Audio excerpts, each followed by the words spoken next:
In the bustling heart of 18th-century Vienna, a young Mozart, brimming with prodigious talent, finds himself entangled in the intricate web of courtly intrigue. His music captivates, but his unconventional spirit clashes with the rigid norms of the aristocracy. Meanwhile, across the globe in Edo period Japan, a master swordsman named Miyamoto Musashi confronts not only his adversaries but also his inner demons. His relentless pursuit of perfection leads him on a solitary path, challenging the very essence of Bushido, the way of the warrior. As Mozart navigates the gilded cages of Viennese society, composing masterpieces under pressure and battling for recognition, Musashi grapples with the true meaning of strength and self-mastery amidst the changing tides of feudal Japan. Their stories, though worlds apart, converge on the universal themes of ambition, struggle, and the search for purpose. The sun sets over the horizon, casting long shadows across the ancient temple ruins. A lone figure, Ari, makes his way through the overgrown foliage, his eyes scanning the surroundings warily. Suddenly, a stone crumbles beneath his foot, and he hears a faint clicking sound. He freezes, realizing he has triggered a trap. From the shadows, a group of menacing figures emerge, their eyes glowing red in the dim light. They are the temple guardians, awakened by the intruder's presence. Ari quickly draws his sword, preparing for a fight. The guardians advance, their weapons raised, ready to defend their sacred ground. Professor Armitage, a renowned but eccentric history professor, faces forced retirement. His unconventional lectures, filled with anecdotes and folklore, deviate from the curriculum. Attendance declines, and the university board considers him an outdated relic. Desperate to save his position, Armitage decides to give one final, extraordinary lecture. He announces it as the world's untold stories, promising to reveal historical truths hidden within the myths and legends of different cultures.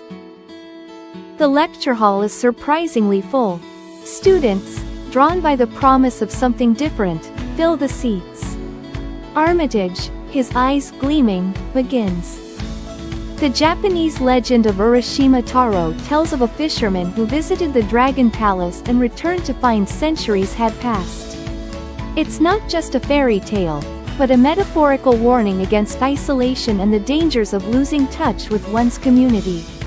Japan struggled with this during periods of isolationist policies. Armitage transitions to the West African tale of Anansi the spider, a trickster god. He posits that Anansi embodies the resilience and adaptability of enslaved Africans, who employed wit and storytelling as tools for survival against oppression and as a means to subvert the imposed power structures. Anansi's stories, he emphasizes, served as a form of cultural resistance. He delves into the ancient Irish legend of the children of Lear, transformed into swans for 900 years.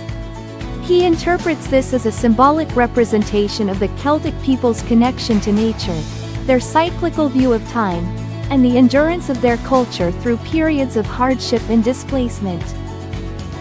The swans, he notes, symbolize the enduring spirit of a people forever linked to their homeland, even in times of exile. Armitage doesn't simply retell tales. He connects them, drawing parallels between the human condition across continents and eras. He reveals how myths reflect historical traumas, cultural values, and the universal longing for meaning. He uses visual aids, projected images of artifacts, maps, and artwork related to each story, making the lecture a truly immersive experience. The climax of the lecture arrives with a story Armitage calls The Weaver of Threads. He explains that this story has pieces of truth and falsehood embedded into various cultures across the world.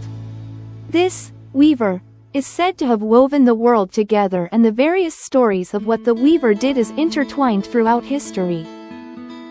During his lecture, a student, Maya challenges Armitage, accusing him of romanticizing history. Armitage smiles and explains that history is about understanding the human spirit through stories. He challenges her to find the historical truths within. The lecture ends, and the students are buzzing with excitement. Even Maya seems intrigued. Armitage fears his unconventional approach will still lead to his dismissal. A few days later, the university board announces that Armitage will not only keep his position but will also be given more resources. Maya, now a staunch supporter, presented her research, and she and other students had lobbied for Armitage.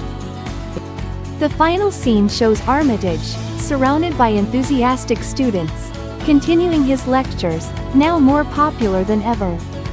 His unconventional approach has shown a new generation that history is not just a collection of dry facts but a vibrant tapestry of human experiences, woven together with stories that connect us all.